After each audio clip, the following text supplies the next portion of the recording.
This is how I felt on this day. The boys will appreciate it.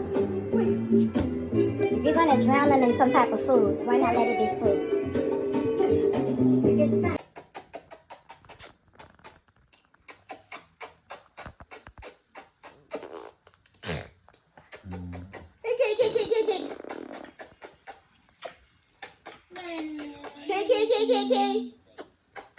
Ryan.